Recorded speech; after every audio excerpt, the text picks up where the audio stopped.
Jebolan Liga Australia dan Liga Belgia ini resmi dipanggil Sintayong masuk ke timnas Indonesia. Sukses kalahkan klub Liga Champion, pemain timnas Indonesia Elkan Bagot tidak jadi dijual. Berada satu grup dengan timnas Indonesia, pelatih timnas Vietnam ketakutan sampai terkencing-kencing. 5 penyerang ganas yang akan diandalkan Sintayong saat menghadapi Brunei Darussalam. Simak video selengkapnya sebagai berikut. Jebolan Liga Australia dan Liga Belgia resmi dipanggil Sintayong ke timnas Indonesia. Ya, sekedar diketahui penyerang 31 tahun tersebut pernah abroad membela klub Liga Belgia yakni CSVC dan klub Australia Brisbane Roar. Setelah itu Yandi Sofian pulang dari masa abroadnya pada 2014 ke Indonesia. Namun adik dari mantan pemain timnas Indonesia Jainal Arif itu memiliki karir yang kurang moncer sejak bergabung dengan Arema FC, Persib Bandung hingga Bali United. Yandi Sofian pun memutuskan hengkang ke Persikabo 1973 di Liga 1 Indonesia. Pemain jebolan SAD Uruguay itu telah mencatatkan 26 penampilan dan mengemas 3 gol selama musim itu bersama Laskar Pajajaran julukan Persikabo. Pada awal musim 2023-2024, Yandi Sofian masih belum terlalu terlihat perannya karena sering memanaskan bangku cadangan. Bahkan penyerang 31 tahun itu tidak dibawa ke dalam skuad Persikabo saat kalah 1-2 dari Rans Nusantara FC. Lalu saat Persikabo bermain 0-0 kontra Persija Jakarta di pekan kedua, Yandi Sofian hanya tampil selama 7 menit. Selanjutnya di pekan ketiga, Yandi Sofian lagi-lagi hanya bermain 12 menit saja. Barulah pekan keempat, Yandi Sofian kembali menemukan sentuhannya saat Persikabo menang 3-1 atas Bayangkara FC. Jebolan SAD Uruguay itu memang baru masuk pada menit ke-46 Rossi untuk menggantikan Rafael Candaro ketika Persikabo tengah tertinggal 0-1 dari Bayangkara FC. Luar biasanya Yandi Sofian sukses mengubah keadaan dan membawa Persikabo comeback usai mencetak 2 gol pada laga tersebut. Alhasil Laskar Pajajaran pun berhasil menang 3-1 atas Bayangkara FC. Laga teranyar Yandi Sofian untuk pertama kalinya tampil sebagai starter saat Persikabo ditahan imbang Persita Tangerang 2-2 pada hari Jumat kemarin. Lagi-lagi pemain 31 tahun itu sukses mencetak 1 gol alias gol ketiganya di Liga 1 Indonesia. Dengan performanya yang kembali moncer, lantas akankah jebolan Liga Australia dan Liga Belgia itu resmi dipanggil Sintayong ke timnas Indonesia? Tentunya hal itu bukan tidak mungkin terjadi asalkan Yandi Sofian tampil konsisten dalam mencetak gol di setiap laga. Apalagi penyerang-penyerang timnas Indonesia seperti Dendi Sulistiawan dan Dimas Derajat hingga saat ini belum mencetak gol di Liga 1 Indonesia. Sedangkan Yandi Sofian sudah menampilkan keganasannya, menarik dinantikan bagaimana kelanjutannya. Berhasil kalahkan klub Liga Champion, pemain timnas Indonesia Elkan Bagot tidak jadi dijual.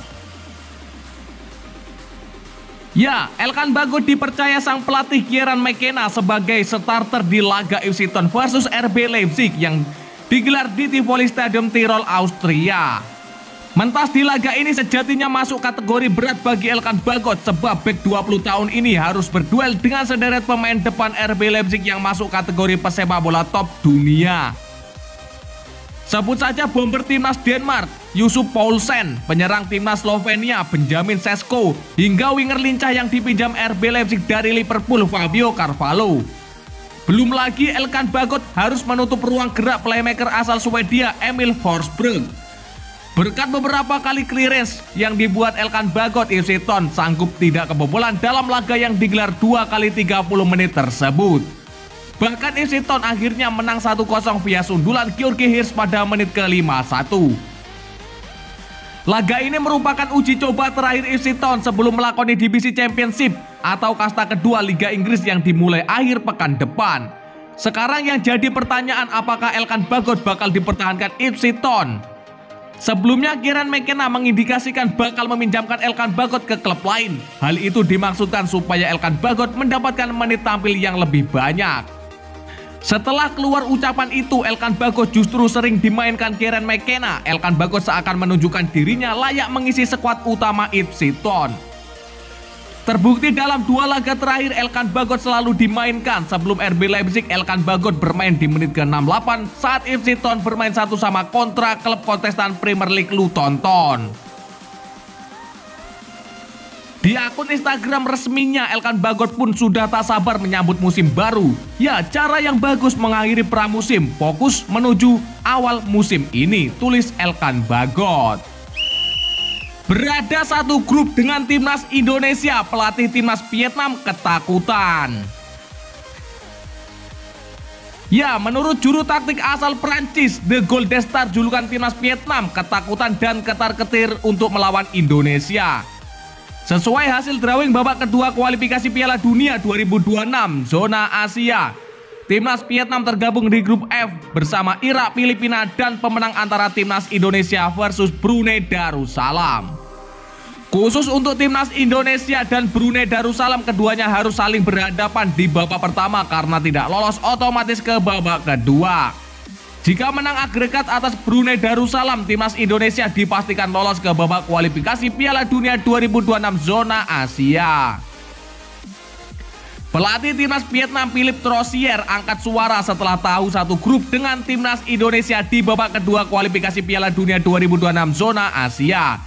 Menurut juru taktik asal Prancis itu, The Golden Star masuk ke dalam grup yang sulit. Alasannya, Philippe Troussier menilai semua tim peserta grup F masing-masing punya ambisi untuk meraih tiket ke babak ketiga. Selain itu, setiap pertandingan sepak bola tidaklah mudah untuk dimenangkan meski anak asuhnya dalam mode percaya diri yang sangat tinggi. Ya, tidak ada pertandingan mudah dalam sepak bola. Saya pikir timnas Indonesia adalah lawan terkuat dan terberat. Saya takut akan hal itu. Saya pikir semua tim di grup ini memiliki ambisi untuk lolos. Itulah mengapa di sini adalah grup yang sangat sulit, ungkap Philippe Troussier. Di sisi lain, Philippe Troussier mengatakan hasil drawing babak kedua kualifikasi Piala Dunia 2026 zona Asia itu mirip dengan Piala Asia 2023, sebab timnas Vietnam juga akan bersuat timnas Indonesia dan Irak di grup D Piala Asia 2023. Dia pun masih bertanya-tanya apakah situasi ini jadi keuntungan atau sebaliknya. Ya, menurut saya ini cukup menarik karena kita juga bertemu Irak dan Indonesia di Piala Asia 2023 mendatang. Saya tidak tahu apakah ini keuntungan, tapi kami pasti akan mengenal satu sama lain, tutup Philippe Troussier. 5 penyerang ganas yang akan diandalkan Sintayong saat menghadapi Brunei Darussalam. Rafael Struijk. Ya, Rafael Struijk merupakan penyerang sayap yang saat ini memperkuat ADO Den Haag senior di kasta kedua Liga Belanda. Winger 20 tahun itu sebelumnya sudah menjadi bagian tim senior ADO Den Haag dengan telah mencatatkan 4 penampilan dan 4 gol. Ramadan Sananta. Ya, Ramadan Sananta telah mengemas 2 gol dalam 4 laga di Liga 1 Indonesia bersama Persis Solo. Penyerang 20 tahun ini juga pernah menjadi striker lokal yang paling produktif di Liga 1 Indonesia dengan koleksi 11 gol saat membela PSM Makassar. Bahkan Ramadan Sananta menjadi top skor SEA Games 2023 dengan koleksi 5 gol, sekaligus mengantarkan timnas Indonesia U22 meraih medali emas. Di timnas Indonesia senior, Ramadan Sananta telah mencatatkan 4 caps dengan 1 gol. Dimas Derajat. Ya, Dimas Derajat sejauh ini masih pacaklik gol bersama Persikabo. Kendati begitu, penyerang 26 tahun itu kerap menjadi andalan Sintayong di timnas Indonesia dalam beberapa laga ke belakang, dengan total mengoleksi 9 caps dan 3 gol. Esa Sahrul. Ya, Esa Sahrul tampil memukau saat Persita Tangerang menahan imbang Persikabo dengan skor 2-2. Penyerang sayap 21 tahun itu mampu menjadi super sub sekaligus menyelamatkan pendekar Cisadane julukan Persita Tangerang dari kekalahan. Yandi Sopian. Ya, Yandi Sopian merupakan bomber Persikabo yang pernah abroad membela klub Liga Belgia yakni CSVC dan klub Australia Birbere Roar. Penyerang 31 tahun ini telah menemukan kembali performa terbaiknya di Liga 1 Indonesia. Dari 4 penampilan bersama Persikabo, ex-pemain Persib Bandung ini telah mengemas 3 gol. Ya, dan lantas bagaimanakah menurut pendapat kalian? Silakan kalian tulis di kolom komentar.